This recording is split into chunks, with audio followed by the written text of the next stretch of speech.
Mystic pudo alterar su propio sistema reproductivo para concebir un hijo como padre biológico, padre, no madre, y pudo hacerlo por su capacidad para cambiar su cuerpo a nivel celular. Su poder es mucho más complejo que cambiar de caras, y hoy te lo cuento a detalle. La versión corta de Mystic la convierte en una actriz con superpoderes, se pone una cara nueva como quien se pone una peluca. Ese resumen ignora lo que documentos filtrados de la Comisión de Actividades Sobrehumanas de Estados Unidos describen sobre ella. Su cuerpo corta y reconstruye selectivamente sus propios enlaces moleculares, célula por célula, hasta cambiar la composición interna, la función y la pigmentación de cada una, y esa capacidad marca la diferencia con otros metamorfos del universo Marvel. Los Skrull dependen de una fisiología inestable que puede fallar bajo presión. Mystic no. Su transformación es controlada y tan completa que se convierte, según esos documentos, en un ser físico distinto cada vez que decide cambiar. Esa reconstrucción no se detiene en la piel, alcanza el interior.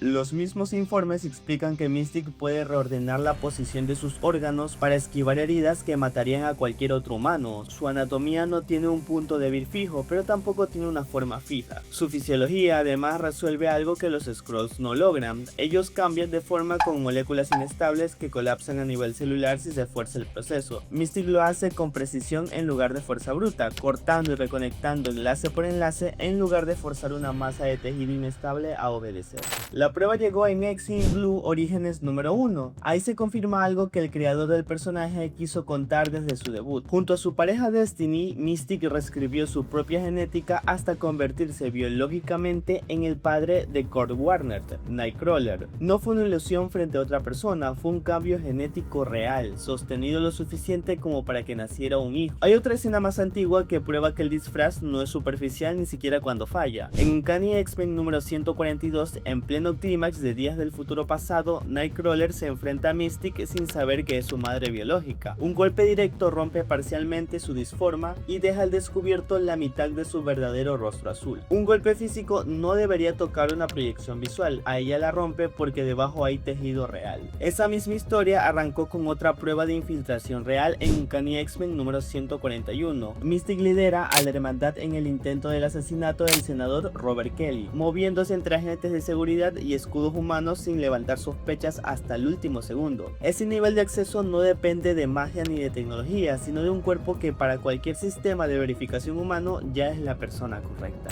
Los archivos técnicos sobre su fisiología van más allá de lo que cualquier historia puede mostrar en pantalla. Sus células están cubiertas de protusiones que cambian de color con una función parecida a los cromatóforos de un pulpo o un calamar, lo que les permite cambiar de color. Debajo de eso, un modelo teórico de su estructura anatómica muestra algo más extremo todavía. Los enlaces entre sus átomos se rompen y se vuelven a unir en configuraciones nuevas, como si su cuerpo pudiera reordenar su propia química de un instante a otro. Esa precisión no se queda ahí. Mystic puede copiar los vasos sanguíneos exactos de una retina, las huellas dactilares completas de otra persona y hasta el patrón único de su voz. Puede reconfigurar la textura de su propia dermis para imitar el tacto y la apariencia de tela, así que ni siquiera necesitaría usar ropa en realidad. Nada de eso puede detenerla porque no está falsificando esos rasgos, los genera de verdad con una exactitud que llega hasta las variaciones más pequeñas dentro del iris. Hay más resistencias documentadas, su cerebro cambia de forma tan seguido que su firma psíquica es casi imposible de fijar para un telépata, no porque la bloquea de forma activa, simplemente nunca se queda lo suficientemente quieta, y tras ser resucitada por la mano, además sumó la capacidad de poder transformarse en animal. Pero cuando imita un poder físico ajeno, como la piel metálica de Colossus, el resultado es solo estético, se ve como metal pero no gana la resistencia real. Todo eso corre por cuenta de un dominio mental sobre su propia fisiología. Cada célula obedece un orden consciente y esa capacidad, la misma que la vuelve indetectable, es también lo único que sostiene la ilusión completa. Pero ese dominio total tiene límites. Puede imitar la apariencia de cualquier ser, pero no sus poderes. Tampoco alterar su masa real. Se ve grande pero pesa lo mismo, y sostener un cuerpo mayor la desgasta mucho más rápido. Ahí está la diferencia con Morph. Él sí replica poderes ajenos usando su propia masa y densidad, aunque nunca alcance la potencia completa del original. Mystic, en su historia clásica, nunca cruza esa línea. Ese mismo dominio le costó ser madre. Después de convertirse en el padre biológico de Kurt, ella y Destiny tuvieron que esconderlo y huir de una turba que las perseguía por lo que creían que había nacido. Años después, ya reunidas, Destiny le pidió a Charles Xavier que les alterara la memoria a ambas. Con otro hijo, Graydon Creed, la historia fue distinta, pero igual de dura. Lo entregó en adopción y años más tarde una versión futura de ella misma terminó por asesinarlo. Y esto nos confirma que Mystique no es material para madre. Bueno, padre en realidad. Aquí está el mecanismo completo. Su dominio celular que sostiene cada transformación no funciona solo, necesita una concentración activa sostenida sin interrupciones. Cuando ese enfoque se rompe, ya sea por una herida, por agotamiento o por un golpe emocional fuerte, la forma que sostiene empieza a fallar. Las dos nacen del mismo sistema trabajando al límite todo el tiempo sin pausa. Cuando ese sistema se satura, no solo pierde el control de la forma, también se le escapa la estabilidad mental. Y aquí hay algo que parece una contradicción. Si pudo alterar su propio sistema reproductivo hasta convertirse en padre, ¿por qué nunca ha logrado copiar poderes? La respuesta teórica es que su control opera sobre forma y no sobre mecanismo. Puede reorganizar cualquier estructura de tejido que existe en la naturaleza, sea humana o no. Alas, colas, garra, órganos reproductivos, porque para su cuerpo todo eso sigue siendo una disposición distinta de materia orgánica. Pero el proceso activo detrás de un poder ajeno, lo que convierte la piel de Colossus en